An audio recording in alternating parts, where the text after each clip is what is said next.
Yeah. 2000. Collective sigh. 2019 summer lineup for movies is that. People are a lot, not even like one or two people. A good chunk of people are saying this is the worst summer lineup for movies in a long while. Yeah. Even though I want to say like Endgame kind of kicked it off, and Endgame was hella entertaining, but plot wise still had some issues that I'm not like and like some articles are starting to come out and it's like, okay, let's admit it, Endgame was not that good. Endgame was fun, but them trying to fix the problem that Infinity War caused, which caused them to have several more problems that no one's addressing, but they're going to feel repercussions of. Yeah, and there's radio silence from Marvel right now, so. Yeah. Until D23, whenever that is. I think it's in August. Is it in August? I thought it was in July. It might be August. I don't know. Oh. We'll get into that later. But yeah, so there have been several movies that have been rotten throughout the summer. Most recently, we just said Men in Black, but Shaft that came. When did Shaft come out? Last week. 35% Rotten Tomatoes. Yeah. Men in Black, just in case you missed it, 25% Rotten Tomatoes. Aladdin 57. Rocket Man 89. Yay, Rocket Man. Yeah, and that one seemed to kind of fly under the radar, I guess, because it was an R-rated story. R-rated story, and Elton John told them literally not to hold back. He said, yeah, I'm not proud that I did it, but I did a lot of drugs and sex when I was in my career, so you better put it in the movie. Yeah, there's like a headline floating around that says there's a little net floating around as well. Oh. Excuse me. But like them saying, hey, you should go for PG-13 to reach more people. And he was like, I didn't live a PG-13 life, dude. Yeah. He didn't say dude, I don't think, but... Dude. It's Elton John. You never know.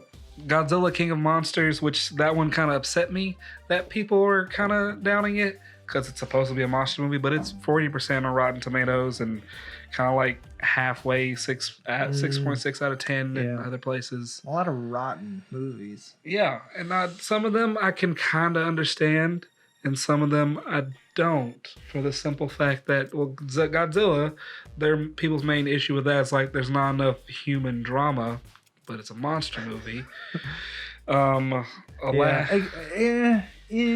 on the fence about it because I mean, if you watch King Kong, if you watch the first Godzilla, there was some decent human story in there, so maybe that kind of built up the expectation.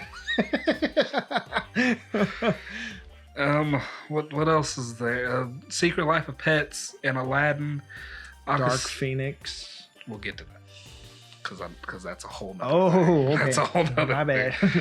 But like Aladdin and Secret Life of Pets, I consider Aladdin a kids movie, even though definitely adults are gonna go see it. Shay wants to go see it, but they should get a little more leeway because they're designed to keep your children entertained. Yeah, they're not supposed to be some complicated, dark story of human emotion. They ain't trying. I mean, they're trying to win an Oscar, but they're not trying to win an Oscar. It's just a movie for entertainment. Yeah, purposes. I mean, you can venture into complicated things. I mean, think Toy Story. Was very, very real. Inside Out had very real issues that it dealt with in a way a child could understand. I think that is where kids movies really shine, is where they take something that's complicated and they simplify it. Yeah. But still. In a way that isn't like oversimplified, like, hey. Yeah.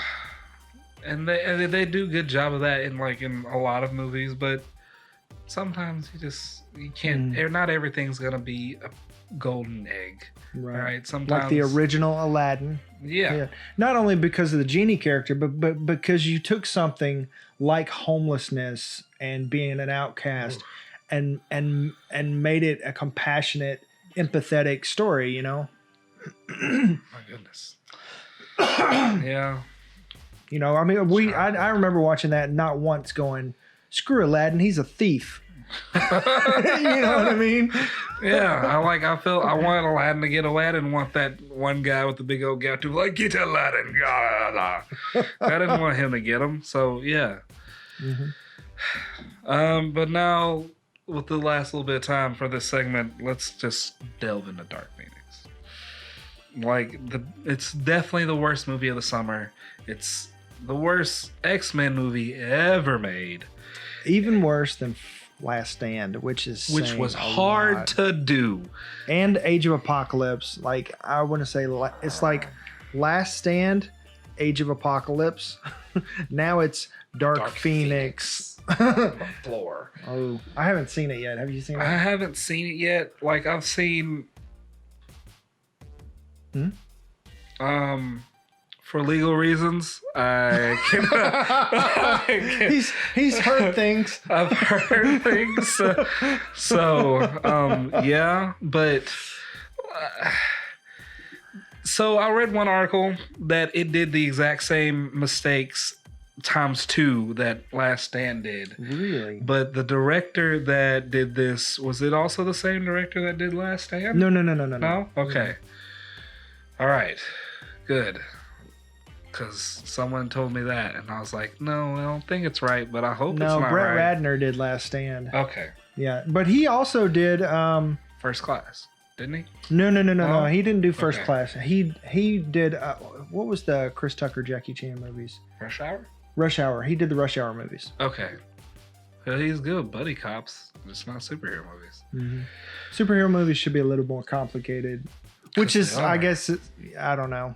It's not just like straight up comedy, with silliness and all, slapstick and all that.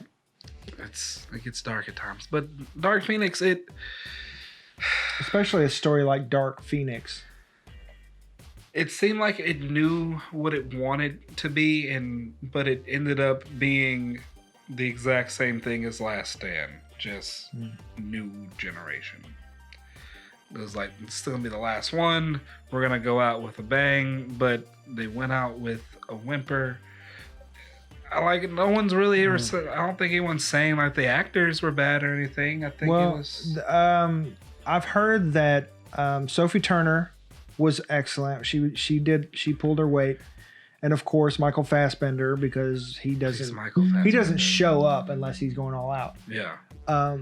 And then Jennifer Lawrence was the one that just like did not want to be there and phoned it in. But she died like really early in the movie. So you can even tell from her makeup job that she was just like, I ain't putting all that on. I'm here shooting my scenes, and I'm out. Yeah.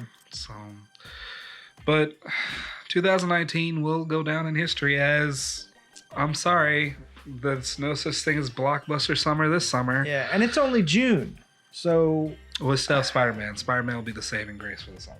Maybe. Fingers crossed. Fingers crossed. They could... And it's the closing of Phase 3 for the Marvel Universe, so MCU. So hopefully it'll do this job if Sony hasn't screwed the pooch.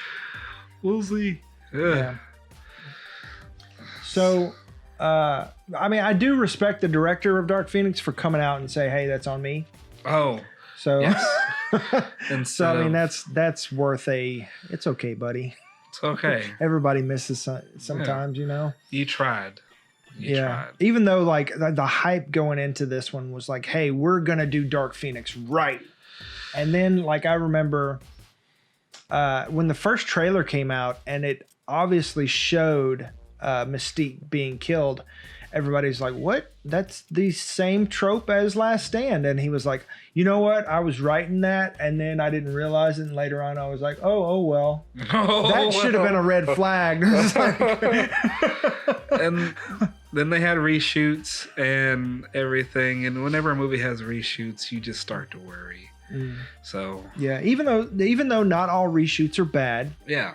Like, for instance, New Mutants has undergone a lot of reshoots, but I had an inside source from a guy that worked on the set, was pretty high up on the crew, and he said that the director going in wanted to do an R-rated, And Fox was like, no, we're not ready for that. We don't do that yet, or not yet. But anyway, we don't do that. And then Deadpool and Logan blew it out the box, and they were like, and he'd already shot most of the movie, if not all of it, and it was PG-13. But then they came back and was like, hey, you know what? Let's do this one R-rated because it's got R-rated potential. And he's like, thank you. And so now there's Matt's back. Now they're, I don't know if they're in the middle of reshooting or what's going on with that, but they're making it R-rated and amping up the drama and the tension and the horror. I don't know if I'm ready for that. So, I mean, I'm excited because he's a visionary director, and this is something that he is passionate about. So that to me is a good sign, even though it's been, crazy reshoots and this and that. I think it's going to be one of those where, everybody's kind of like, oh, reshoots, and not even care because it's not connected to the MCU, blah, blah, blah. Mm-hmm. But I think it's going to end up being one of those gems that come out and fly under the radar and become like a sleeper hit type thing. I wish that they would tie it into the MCU, or I don't know if they could, do that retroactively or not, because apparently there's no characters from the Fox Marvel verse in it. They were originally supposed to have like Professor X show up and just kind of like, be the overarching, vision, or not vision, but father of, the X-Force or whatever. But, or New Mutants rather. What am I even saying?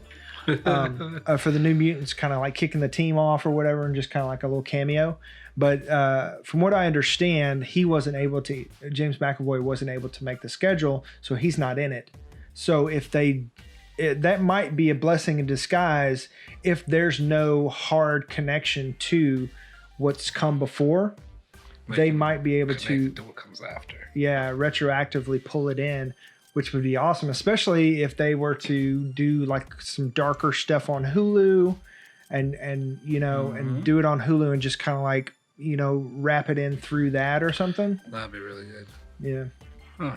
Even though that would be super awesome to have like the Marvel Knights type thing where they go dark, and have your R-rated, because they've already said that Deadpool can stay R-rated, and they that kicks off like a line of adult oriented Marvel Universe movies that are loosely not necessarily loosely, but of course when Deadpool shows up with the X-Men or whatever, he'll be pulled back or whatever, but when he's out on his own, he's on his own. He's on his own.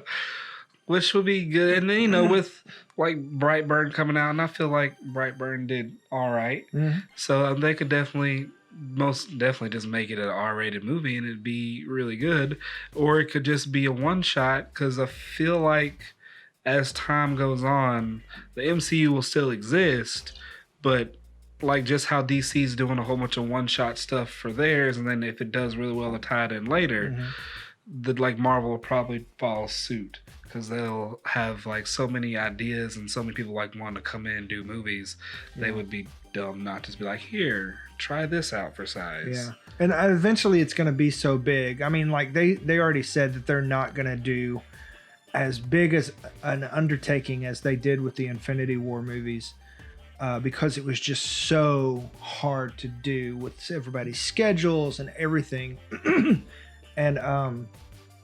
And so there's well, we can get into that later. So, yeah. All right. So that's it for number 1.